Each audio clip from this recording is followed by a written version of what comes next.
and we thank you for joining tonight's final Levesque Institute for Civic Engagement's Presidential Election Series to inform you, the voter, on issues critical to this year's presidential election and how your voice and your vote matters. I would like to thank Brittany DePietro, the Levesque Institute Program Manager, for coordinating all of the events of the Civic Engagement Series. Tonight's format is a presentation by Dr. Carrie Teresa, followed by any questions that we encourage you to put into the chat box in an open discussion. Dr. Carrie Teresa is an associate professor and chair of the Communication and Media Studies Department at Niagara University. Her teaching and research interests include journalism history, advocacy process, First Amendment issues, and social identity. Her work on the Black press has appeared in the American Historian, American Journalism, and American periodicals, and has won numerous research awards, including the American Journalism Historians Association's Margaret A. Blanchard Prize. She published her first book, Looking at the Stars, Black Celebrity Journalism in Jim Crow America, the University of Nebraska Press, in 2019. Dr. Teresa, thank you for sharing your expertise with us tonight. We look forward to a great presentation. Thank you.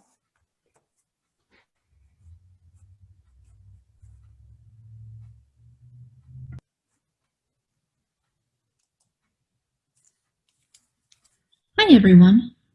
Thank you for attending the final installment of the Civic Engagement Presidential Election Topics Series. My name is Dr. Carrie Teresa, and I am Associate Professor and Chair of the Communication Studies Department here at Niagara University.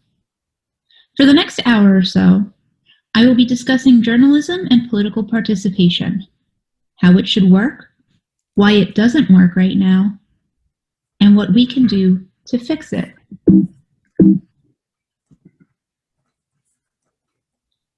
By way of introduction, I want you to consider these statistics from a Gallup poll released earlier this year.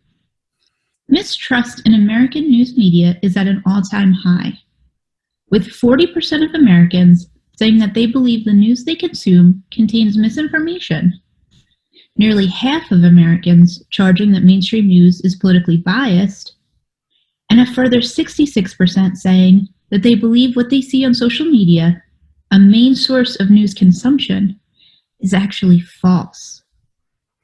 For an industry that relies on truth and objectivity as endemic to its brand, this is an absolute disaster for modern news media. Not only do Americans not trust the political news they receive, they are also completely worn out by it. In this poll from the Pew Research Center, over half of the respondents reported feeling fatigued by political news, posts, and discussions online. In fact, the news fatigue is so bad that talking politics has become a source of real stress and anxiety for many people. The purpose of this presentation is to take a close look at how we got here and what we can do to fix it. The following presentation is broken up into 3 parts. First, we will examine the normative role that an independent news media is supposed to play in helping to sustain our democracy. Second, we will chart the challenges that have prevented modern media from fulfilling its democratic function fully. And finally, we will name a few ways to fix it, putting the onus on not only the industry itself, but also on us as news consumers, as well as on the politicians who have purposely eroded our trust in it. Here's our first proposition. The reporting and wide dissemination of news is integral to the healthy functioning of American democracy. So let's discuss the relationship between journalism and our democratic values. Our democracy depends on a few key things in order to thrive. It depends on the promotion and participation, the creation and celebration of the cultural values that define what it means to be an American. It depends on an informed and mobilized electorate to use their voice to hold elected public officials accountable to the people whom they serve via our vote. and it depends on the equal protection of our civil liberties, including our freedom of speech, our freedom of religious exercise, our freedom to peaceably assemble, and our right to due process, to name only a few that have hit the news cycle recently. As my friend Amanda here reminds us in this snapshot from her visit to the Constitution Center in Philadelphia, it is we the people, not hey you guys, who make America what it is. We the people need to be able to make informed decisions to the benefit of ourselves, our families, our communities, and our country. Having an independent media system that reports faithfully on governmental figures, programs, and initiatives is key to having informed debate. It's key to problem solving. It's key to shaping law and policy. And it is key to ensuring that our democracy stays a democracy. Journalism is the only profession that enjoys First Amendment protection. Not doctors, not lawyers, not professors, nope, none of them, just journalists. The First Amendment establishes for us 5 core rights of citizenship, among them the freedom of speech and the freedom of the press. And just to make sure we are all on the same page here, the First Amendment protects speech in the press only from governmental interference or prior restraint. Private companies, like the social media sites where we spend so much of our time, can curate, prioritize, or censor content however they want to. It is short-sighted of us to believe that social media companies do not play a role in the hyperpartisanship, misinformation, and lack of civility that has us all so tired right now, but we'll talk about that a little bit later. So what were the Founding Fathers thinking when they prioritized journalism so strongly? The purpose of the First Amendment speech protections is to function as a check on governmental powers. There are 2 popular analogies here. The first is the journalism as watchdog analogy. Journalists keep an eye on those in power in order to protect citizens' rights and civil liberties. The second is the Fourth Estate analogy, the idea that news media functions as the unofficial 4th branch of government. Just as the legislative, judicial, and executive branches of government operate in a system of checks and balances, news media joins them as a check on the power of all 3. The First Amendment protections afforded to journalists are designed to ensure that they can report on government and politicians truthfully without fear of reprisal. It is their job to hold those in power accountable to those people who elected them. With these great constitutional protections come great responsibility. And that responsibility is to report the facts truthfully and objectively in a structure and manner that is accessible to as many people as possible.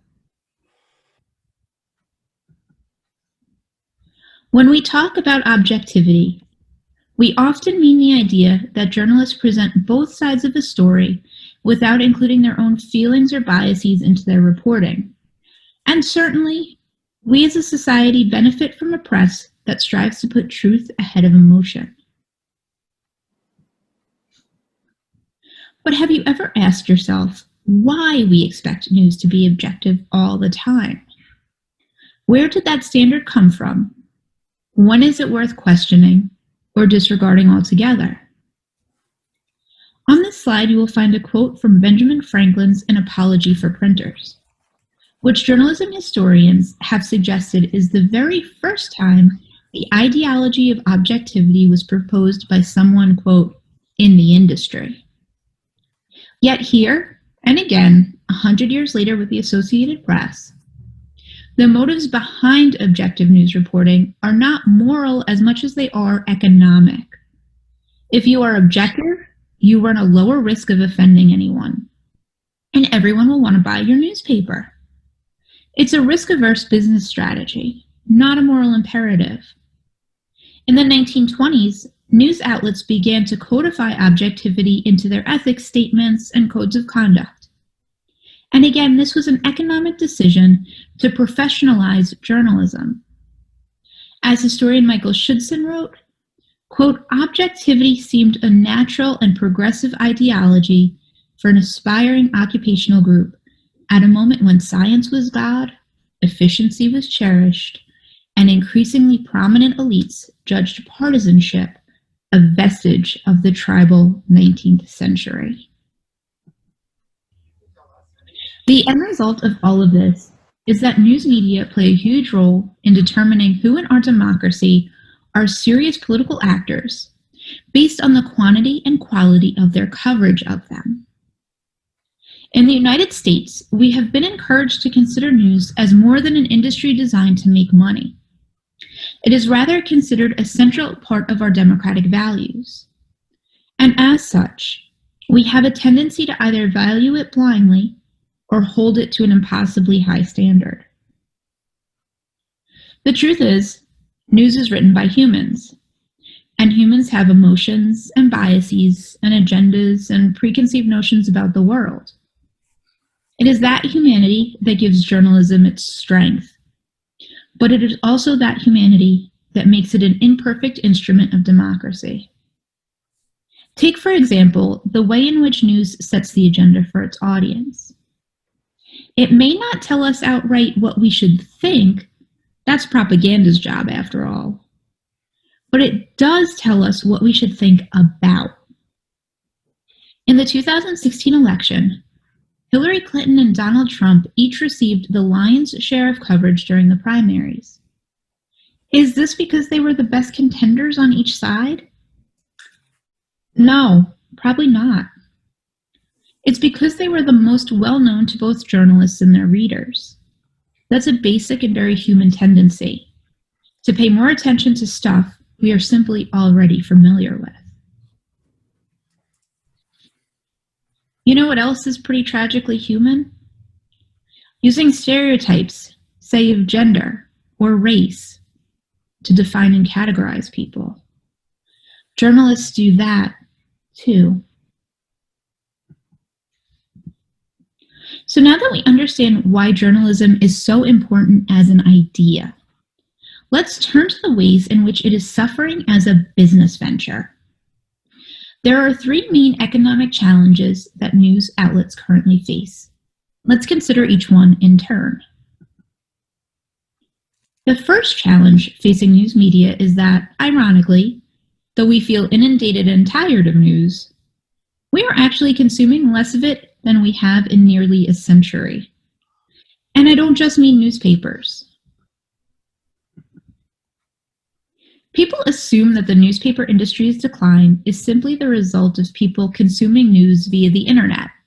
And yes, that is true to a point. But the thing is, people aren't really engaging with news on that platform either.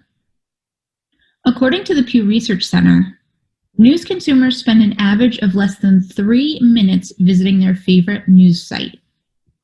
That tells me that they are doing a whole lot of scrolling, but not so much reading, engaging, or critical thinking. As a result, news outlets are simply not making the kind of revenue that they used to be. And that has led them to make financial decisions that have impacted the quality of their reporting and content. There have been buyouts of local newspapers by major conglomerates like Gannett. There have been staff layoffs, over-reliance on freelance work, and, perhaps most troubling, concessions made in the quality of the content being produced. The relationship between advertising and news has been slowly eroded. Now, news outlets rely so much on driving traffic to their websites, which results in higher ad revenue for them, which they desperately need, that they are focusing more and more on clickbait than they are on in-depth investigations, policy analysis, and the like. So around election time, we get a lot of coverage of political personalities and their sound bites, but very little information on their platforms, policies, histories, or voting records. those things just aren't as exciting. The second challenge that modern news media face is its rapidly devolving relationship with public officials, namely the president, whose fake news propaganda campaign has led its citizens to question the fundamental tenets of journalism and, moreover, fact itself. So let's zero in on two of his most popular accusations. First, that the news is inherently politically biased, and second, that if it reports negatively about him, it is, quote, fake. I am going to begin by talking about the myth of the liberal media. And here I pose what I think is a pretty obvious head-scratcher. How can the news industry, which is owned and run by fiscally conservative media conglomerates, have become overrun with liberal ideology? The charge that the news media, quote, leaned left was started by conservatives like Pat Buchanan, Newt Gingrich, and Rush Limbaugh in the 1970s as a way to counter the youth movement, which they feared would be anti-big business and therefore anti-Republican. The myth rests on three basic claims that get parroted over and over again. First, that media conglomerate owners have no say over the day-to-day decisions that create content. Number two, that journalists themselves are largely left-leaning. And number three, that journalists are not objective and do not adhere to the codes of objectivity that they claim to in their code of ethics. Now, while two of these charges might have some truth to them, that journalists do tend to vote more liberal than they do conservative, and that no journalist, no human, is truly objective all the time. Ultimately, any news source that shares content must do so with the approval of an editorial hierarchy whose buck stops with the publisher, and most major news outlets are owned by large market conglomerates whose owners lean largely fiscally conservative, not socially liberal. So to say that the news media itself is a liberal institution, well, that claim just doesn't make a whole lot of sense when it comes down to it. Okay, so now let's take a similarly close look at the term fake news. We all know where it comes from, but let's look at how it's used and to what effect. Fake news has two meanings. First, actual fake news is news that has no basis in fact or reality. It is deliberately false or misleading. This kind of news has been around since the penny press era. The only thing new about it is how quickly it spreads. Second, fake news is news that is factually true, but that you, as the news consumer, simply do not agree with or like. This is actual fake news. This is fake news. While it is important to stay vigilant against the spread of actual fake news, it is just as important to understand that just because a news story does not jibe with your worldview, that doesn't make it fake. In fact, this tendency undermines journalism's foundational First Amendment protected job to give us the information we need to make informed decisions when we enter the voting booth. If we pay attention only to the news we like, we are only receiving half the information we need to make such an important decision. The final challenge to modern news media to be discussed here is the internet. It used to be that our biggest concern about the internet was that it would deplete the print news industry, which it has, but that the cost of that was supposed to be outweighed by the benefit of the quick dissemination of diverse news stories that more accurately reflect who we are as a global society. It would no longer be legacy news institutions or large media conglomerates setting the agenda for us. We'd be the ones who set it. and the agenda would be accordingly far more robust, comprehensive, and inclusive. Well, things didn't quite turn out that way. Rather, the rise of social media platforms have aided in the corporatization of information sharing via algorithms and targeted advertising, the quick dissemination of misinformation, actual fake news, through the like and share functionality, and the ability to curate an online reality that is filled with information you agree with little to no exposure to information that you don't. Each of us lives in a filter bubble online, where we are exposed only to the views we like, and we hear those views echoed back to us over and over again to authenticate them as the one and only true reality. To wit, those who get their political news primarily from social media are less likely to actually understand the major policy issues facing our country, while those who read, actively spend time to read and engage with and critically think about legitimate news sources, are the most informed.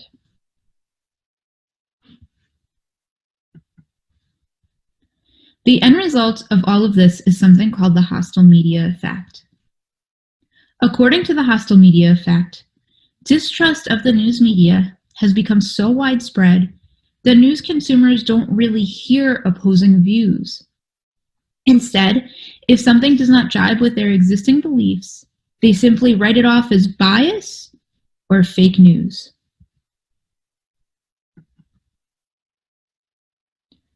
As a communication studies professor, I hear a lot of complaints about modern journalism, but very few practical ways to fix it, and an even smaller understanding of how much fixing it requires a great deal of collaboration among its stakeholders.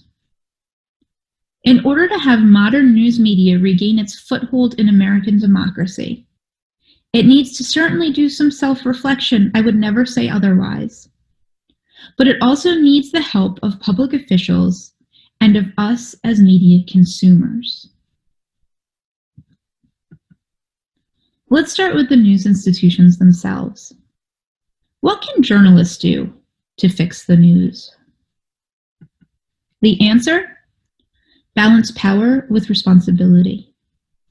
Foster a sense of transparency in news gathering and reporting. Make quality news coverage as accessible to as many people as possible.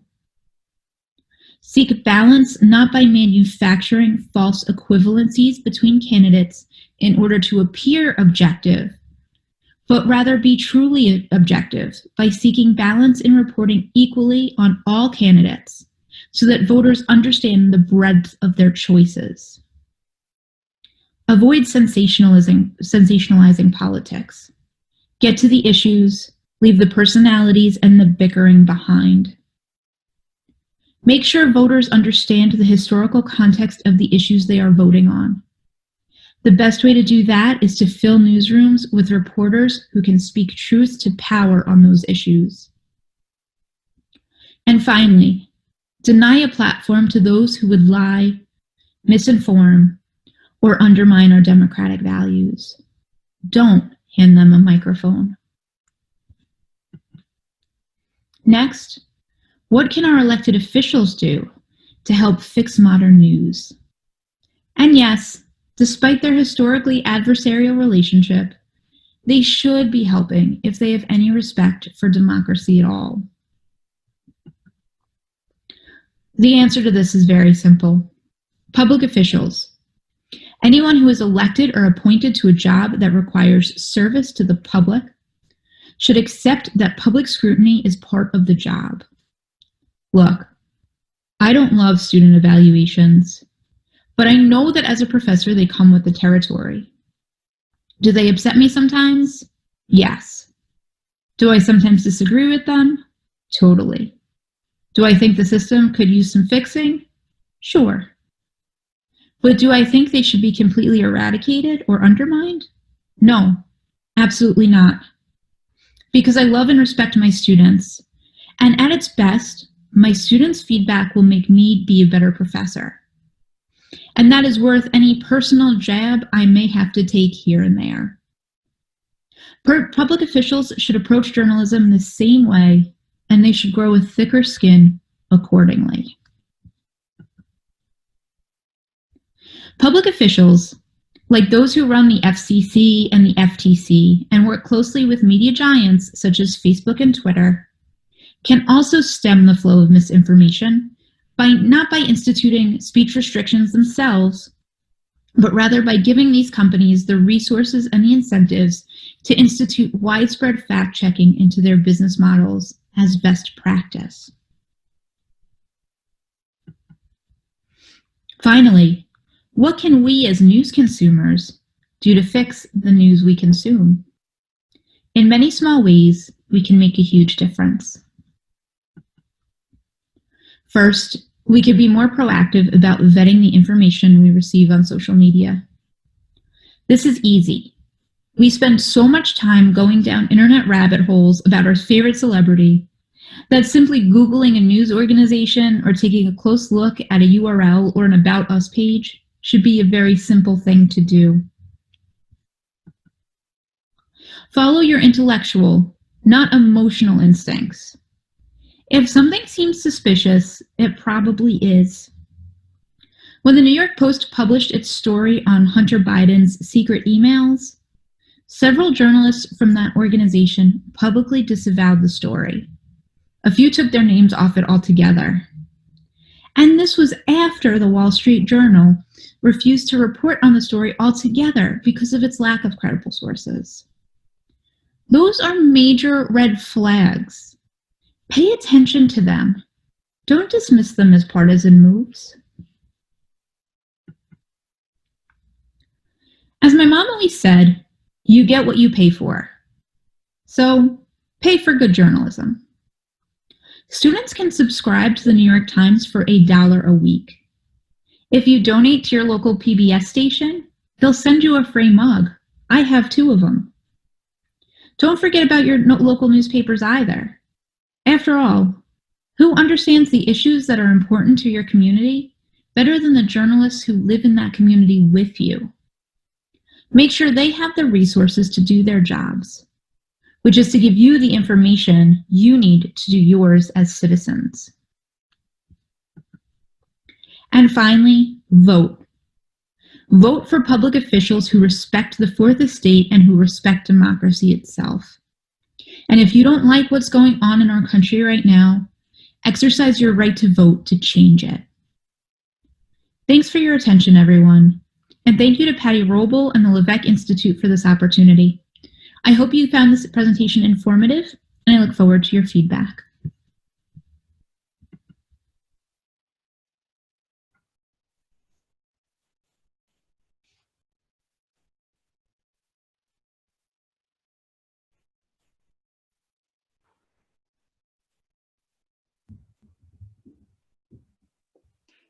Thank you, Dr. Teresa.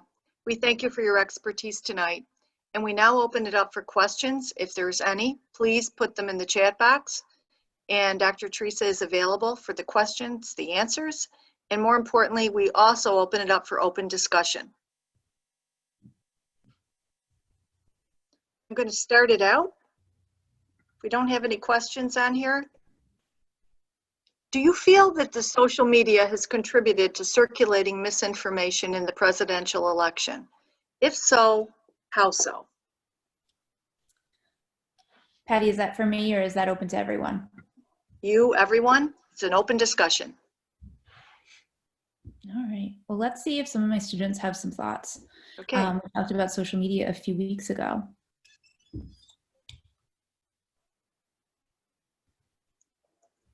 Come on, students, now's your chance. It's all about agreeing to disagree, so speak up. Go ahead. Repeat the question one more time.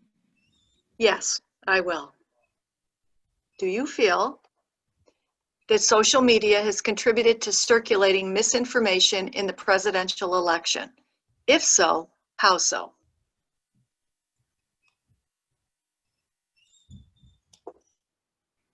Rachel, do you want to start us off? I believe we have a hand. Penduring? Okay, Yeah. go ahead, Van Duren. Oh, you're on mute. There you go. Thank you. I do believe the social media does have impact. And in Western New York, I belong to this group. It's Biden supporter. And on that, I see some of the information, and people are writing, some of their signs are getting stolen. So yes, it does impact. And also there are other media, other sources that also, write their opinion both ways, pro and con. Somebody is more for Trump and somebody is against for Biden. So yes, social media does, and I think it's really such a habit that you just get quick glimpse. You have your phone in your hand and you right away, first thing in the morning, even you look at that, and then you wait until the world news to listen to the TV or the newspaper. Okay, thank you. Welcome. Rachel? I would say yes. Kind of like how Dr. Teresa said in the presentation, how you get sort of like an echo chamber of like news that you want to hear. So I feel like people are, if there's misinformation out there, you're more inclined to want to believe it because it would fit with what you're so used to seeing and what you would like to be true. How do you think we can change that?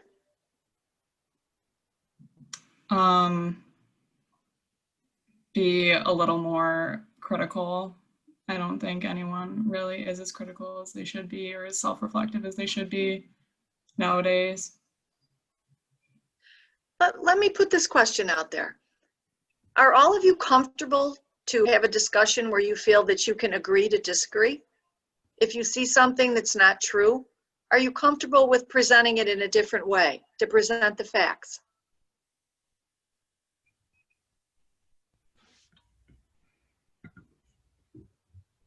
Stephanie Chandler says, I think people hide behind their computers and post what they think without doing research.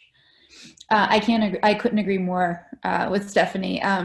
I like to use the term keyboard warriors for folks who feel, I think, empowered by the anonymity of speaking online, especially on something like Facebook, where you don't have to share your identity or pictures of yourself, et cetera, et cetera. And Sarah says yes and no. Sarah, what do you mean by yes and no? Where are you? There you are. Hi, Sarah. I would say yes and no. Like, yes, I feel comfortable like sharing my views on it, but everyone today is so like dead set on, if you don't agree with me, I'm going to try to change your opinion. And if you don't want to change your opinion, I'm still going to say that you're wrong no matter what. And I feel as though it should be more of like okay, like I see where you're coming from. These are my views and I respect your views, but it's not like that. I feel like it's more like, these are my views, and if you don't like them, like take a hike type of thing. Mm-hmm. I agree with Sarah. I think that a lot of that has to do with the fact that we build these bubbles online, and we can really easily like sort of kick people out of that bubble, right? And so like I know like with like my friend group, like we've had like conversations about it, and even like when some of us disagree, we're all kind of like, okay, and like it's really awkward. Like it's an awkward like conversation to have with like people your age or even older, because whether you think that you're right or not, they could think that you're wrong. And I feel like nowadays people just try to like shoot down your thoughts even though you yourself feel that they're right.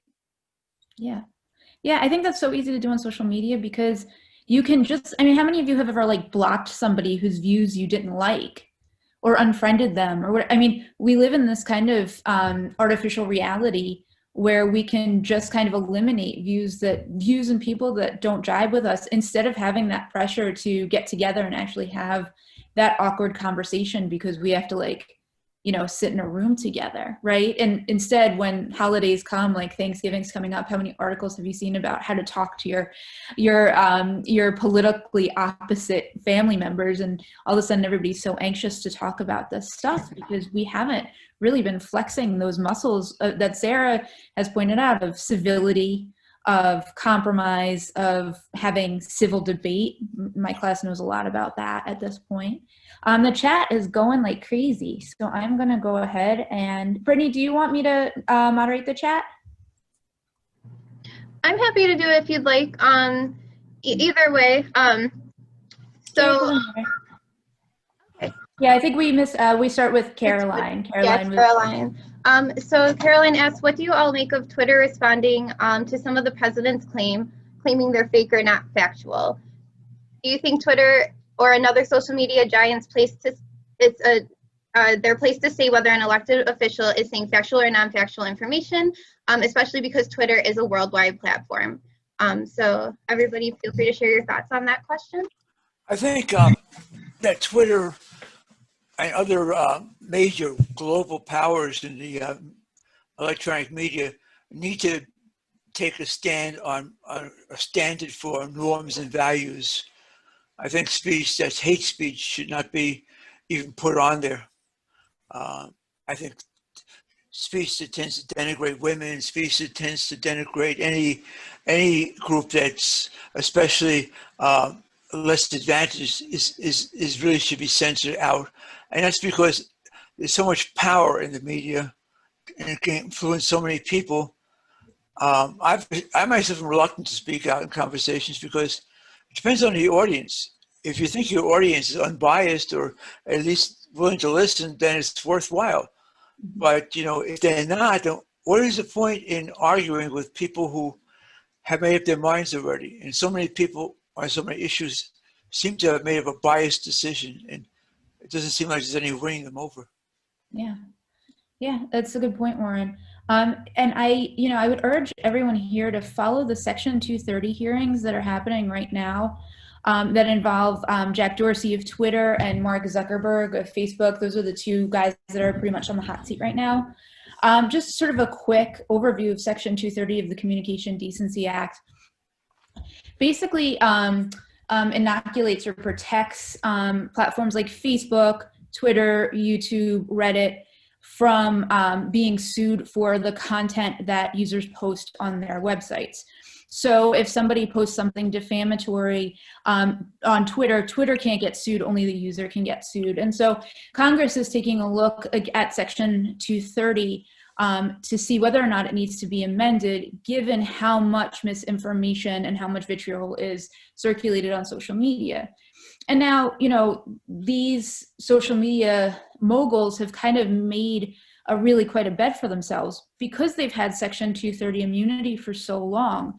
They've had very little incentive to censor content online, even though they have, user agreements that we sign. I talk about it in the PowerPoint about how, Facebook can limit the kind of speech you make on their platform, but they have never really done a very good job of it. Now, all of a sudden, the spread of misinformation has put the spotlight on Twitter and Facebook as these kind of instruments of the destruction of our democracy. And so 230 is coming under fire accordingly, really from both sides of the political aisle. To Carolyn's point, Twitter is a worldwide phenomenon, but Jack Dorsey, who runs Twitter, isn't an elected official. Mark Zuckerberg's not an elected official. So where does that leave them in terms of questions about First Amendment and having responsibility, fact-checking responsibility? You all know where I stand based on the PowerPoint, but it's a really interesting question from both sides. So I think that, Carolyn, that's a really excellent question. Yes, and I see Sierra also agreed that social media cannot always be trusted, and for people to take the time to do research before putting faith in a source. And Megan believes that Twitter has been more proactive in labeling misinformation overall as opposed to Facebook. So those are great comments as well on the subject. Yeah. And just throughout the chat, people are again commenting on people sharing items before really fact checking. Sometimes it's uncomfortable to talk to others with differing opinions. So it seems like everybody kind of has some of the same views throughout the chat tonight. Yeah. It seems like in the past there was a norm of decency that conservatives, liberals, moderates all use in political arena. You know, the president could use the office as a bully pulpit to make his point, but it wasn't so much a matter of attacking vitriolically. People have different points of view. There was a level of what I call decency that's been declining as to what is tolerable in leaders of this country. Yeah. Yeah, and I don't necessarily know why that is, like what's changed about like our makeup maybe psychologically. I do know that people now have more of an identification with candidates versus party affiliations. So people have built parasocial relationships, say with Donald Trump or previously with Barack Obama, who had sort of a very fervent kind of electorate and almost fan base, right? So now all of a sudden people are sort of really personally identifying with political candidates. We've always had a partisan press, like that's nothing new. I don't necessarily think the partisan press is the problem. I think that the rise of the idea of objectivity, the idea that a news source, something like Fox News, is clearly right-leaning, but instead of being transparent about their perspective, which is information that we kind of need to know in order to process and understand and then make our own judgments, every news organization, not just Fox, but CNN, MSNBC, all of them hide behind kind of this veil of objectivity. They all claim to be objective when, clearly they're not. You combine that with sort of like that lack of transparency in perspective with, social media, where you can really carefully curate, who you want to interact with, what you want your reality to look like, and you can very easily delete or cancel people who don't agree with you. I mean, that's kind of where we find ourselves. It's a shame.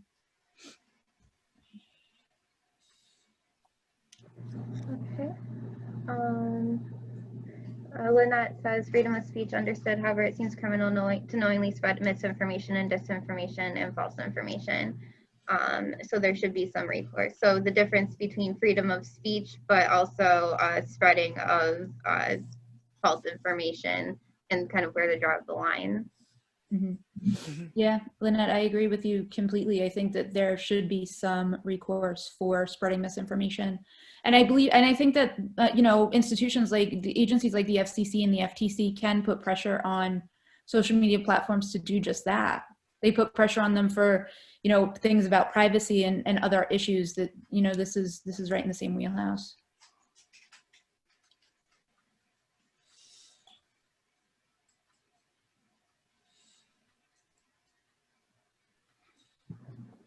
Okay, and Kara mentions that adopting critical race theory is so imperative within journalism as well. Yeah, thanks for that, Kara.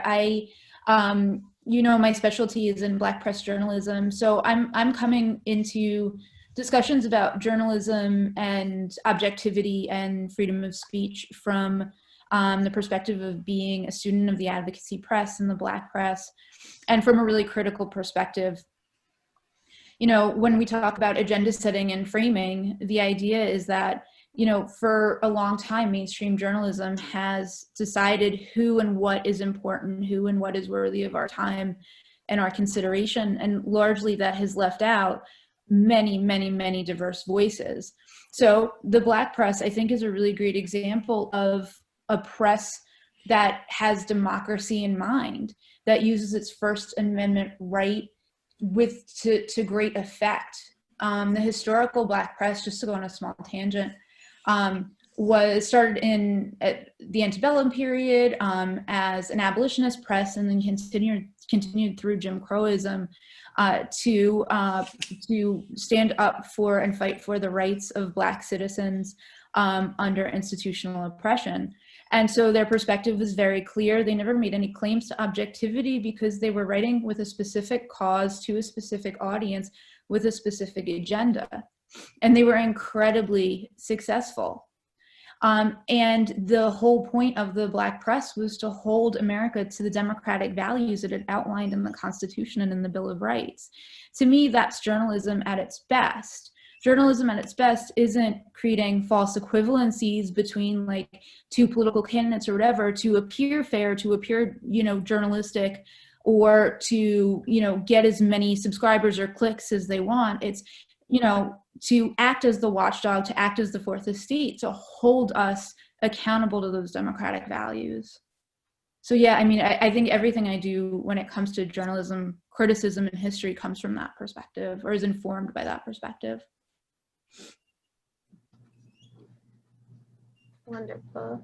And thank you, Caroline, for sharing that Legal Eagle resource as well. And Sierra said that there seems that there's so much of a division this year between political parties. Not that this hasn't been the fact before, but this could also be because I was 9 the last time we elected a president. Was it this divided back then? And then also mentions that she's able to see a lot of this division on social media and online as well. So what do you remember about how people interacted in person or over social media back in the days, oh no, of Obama before he got elected? Last week, my students reminded me how young they were when we watched the Obama-Romney debate, and I was like, guys, be quiet. Yeah, you know what, Sierra, that's a great question. Because, back then, gosh, we are, those of us who are not millennials on this chat are digital immigrants, right? So you guys are digital natives. My millennial students are digital natives. And so you guys have grown up with social media, Facebook, Twitter, TikTok, all that good stuff. Almost your entire lives and your entire identities have had this like kind of crazy mediated component. And I'm not necessarily saying that's a good thing or a bad thing, but it's fundamentally different from how, Gen X and the rest of us kind of grew up, right? And so when I think about, when Barack Obama ran in 2008 versus John McCain, what I remember the most was the political satire that we talked about last week in class. I remember SNL doing kind of an amazing job of kind of parodying Sarah Palin, but Facebook was actually relatively new at that point. So I also remember being at work and playing around on kind of this new platform that looked like MySpace and Friendster, and now I'm really aging myself. And my friend and I going back and forth to challenge ourselves to see who on there we can find. But the amount of people using Facebook was certainly much lower than it is today. It was really just our generation. It was mostly people at that time who were in their 20s. It was limited at first, believe it or not, to people that only had college email addresses. So for the first couple of years of Facebook, you could only be on Facebook if you were a college student. And so then it was kind of opened up around like 2007, 2008, and recent college graduates joined it, and then it was this sort of snowball effect. So I don't remember anything like this, Sierra, at all happening online. I mean, certainly there were, there was stuff circulating online in terms of like memes and blogs and stuff like that, criticizing, one candidate or the other, but I certainly don't remember anything near what last election and this election have been. Jim, why are you smiling at me? Well, actually, can I speak to that? I was, smiling at the fact that, way back then in 2008, I'd like to say, if I could, that I think that the division was there, and I see an evolution. It's not like this all of a sudden appeared in 2016. Jim, the division was definitely there. It just wasn't on social media. Right. Yeah. So I think the question I thought she was asking, if it was just divided back then. Oh, and, I just remember, Sean Hannity doing an hour-long program on is Barack Obama a Muslim terrorist, and my dad believing it. And so again, it's like this, it was just done more on Fox News, and now it's more amplified. But I do see there's this evolution from that to now. Yeah. Jim, when we talked about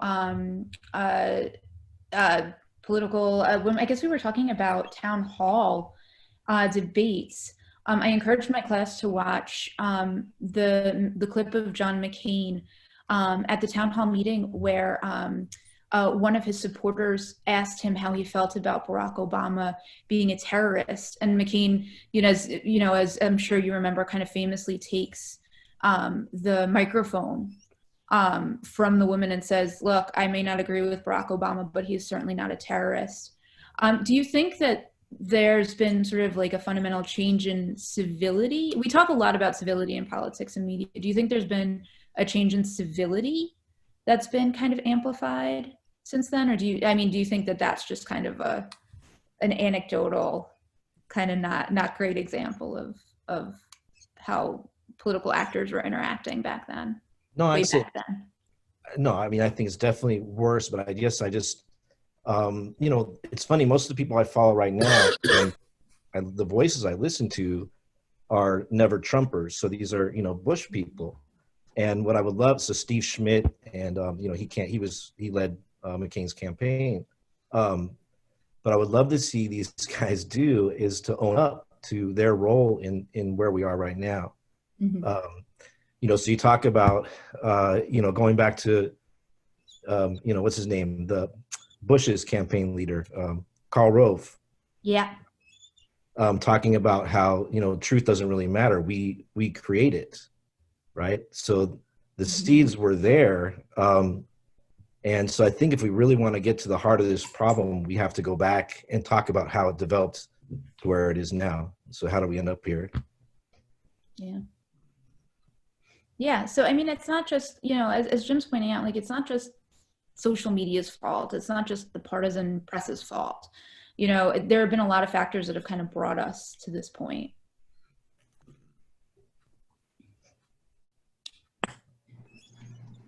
Okay.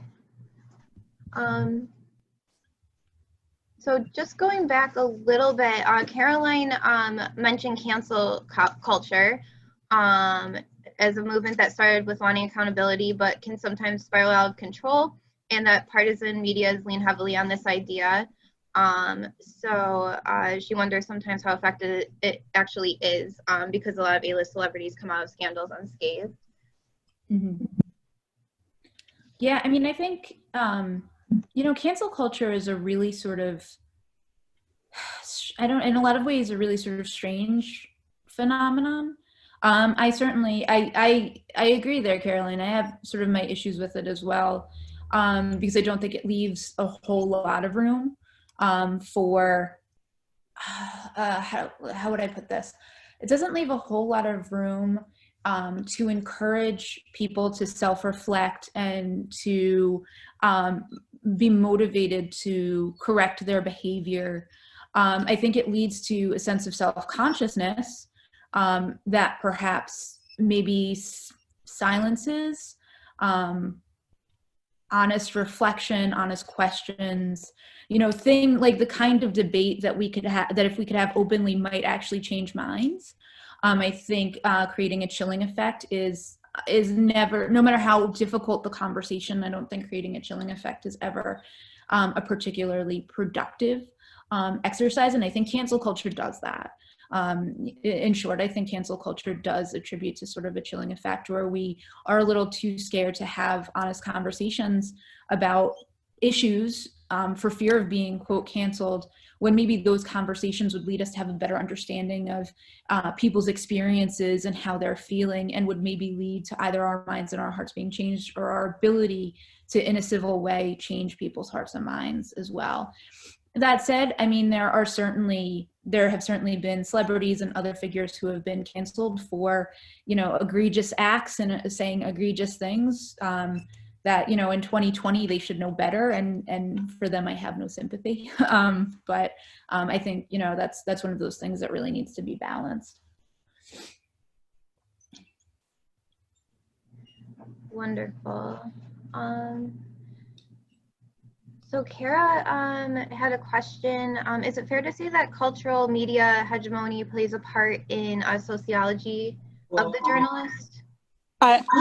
Thank you, Brittany. I actually worded it a little bit wrong. I'm sorry, I was typing too fast. But first off, thank you, Brittany, for reading the question, and Dr. Teresa for your for everything and your response. This is awesome. But really, what I'm asking is like looking at how cultural hegemony and media hegemony plays a role in the socialization of journalists, right? Because going back to the critical race component of framework, how do we begin to centralize voices, especially when talking about political power and whatnot?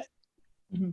Yeah, this is a great question, Kara. Kara, you're a former CMS student, aren't you? Yeah, does it show? Yeah, no, we're just going to take credit for you. I think you were before my time, but I'm going to take credit for you right now. That's an excellent question. Okay, so... Okay, take the credit. So listen, when the internet sort of first became popularized, the idea was that it was going to allow for all of these diverse voices to come to the fore, because previously the legacy media institutions and the media conglomerates who had control of news before this point, were very much gatekeeping in a way that reflected the unequal power balance in this country between different races, different sexualities, different genders, different economic classes. Newsrooms are notoriously very white, very male, and very middle class. And so at the dawn of the internet, when people realized they could sort of share news in this more organic way online, and we had sort of the rise of the idea of the citizen journalist, that anybody with their phone, such as, the young woman who recorded the murder of George Floyd, she was just honored with an award as a citizen journalist, right? So now the citizens with the phones who could make and disseminate news easily would have a greater voice, and that would equalize the playing field, and we would be able to tell more diverse stories in a way that was more inclusive and that rebalanced these unequal power relations. And that has happened to a certain degree, but the thing that sort of counterbalanced that has been the spread of all of this misinformation. So it's been this huge kind of like give and take, right, with the internet. So now that's kind of with the 2016 election and now going into 2020, that's where everybody's sort of focus is sort of like this flurry of misinformation, and that's why information dissemination on the internet has become so so under fire, and that's why people are looking at Section 230 and things like that. So why the New York Times, in an article that Jim McCutcheon actually sent me earlier this week when I was putting this presentation together, that's why like news institutions like the Times are starting to celebrate the return of media gatekeepers, the return of media institutions that are setting the agenda, that are saying, okay, this is a verifiable, important news story, this is not. And that article talks about the Hunter Biden emails in particular. When I think about media gatekeepers, though, and telling diverse stories and trying to interrupt that kind of power imbalance, or trying to create some sort of counter hegemony, the answer to me that's obvious is diversify newsrooms. Hire journalists of color, hire more women to do the news, hire journalists that are actually reflective of what our society looks like, and you'll get news that's actually reflective of what our society looks like, and you won't have to worry about this sort of like balance, this like sort of like high cost, high reward of this unregulated internet information sharing. That this problem could have been solved years ago, when institutions started to hire journalists away from the Black press in the 1960s, because they wanted journalists who could cover the protests from the inside. And so, so the Black press basically, shuttered its doors when places like the New York Times started to hire Black journalists, but then in the 70s and 80s, they stopped again. This could look so much better and be so much more productive and so much more inclusive if those hiring practices had continued and had amplified over the years, and they just didn't. But you're going to upset a lot of people, because what you're saying is we're not just going to talk about change, we're actually going to be the ones who help bring about change. Yeah. And the media is still basically for the status quo, the good old boys network. So the question is, how do you disrupt the good old boys network and make it more reflective of our current society? Yeah, I mean, my answer is always going to be diversify. But how? Yeah, That's my question. Yeah, I mean, it's right now. Like, to me, it's hiring. It's hiring practices. It's reorganizing newsrooms. But that's a hard call in an industry that's suffering financially so much and has been since 2008, and now with the pandemic is suffering even more, like every other institution. Well, how do you put pressure on the corporate structure, who actually does the philosophy behind hiring, to make those changes? I mean, how do you influence the accountability of the leaders of the press, not only just paper press, I mean, media too, in terms of making the kind of changes that need to be made in terms of editorial boards and in terms of the philosophy? Right now, if I knew somebody was going into media, newspaper work or whatever, and they would say, I want to be an honest reporter, I want to report things as accurately as I can, I want to shine the light on what's wrong and what's dishonest and disinformation, my suggestion would be, as a real estate agent or not, but if I was, I would say rent, don't buy. Yeah, I mean, Warren, I wish I had, that's such a good question, and I wish I had the answer, because we have journalism as this strong tool for democracy, but we also have it as a failing business. Mm-hmm. And maybe the answer is, more investigation into what international models work well to balance those two things. That's outside of my interest area, but I think certainly is there a system outside of the United States that works better than this one? A friend of mine, Patrick Feil, just wrote a book that might interest you. It's called Democracy Without Media ?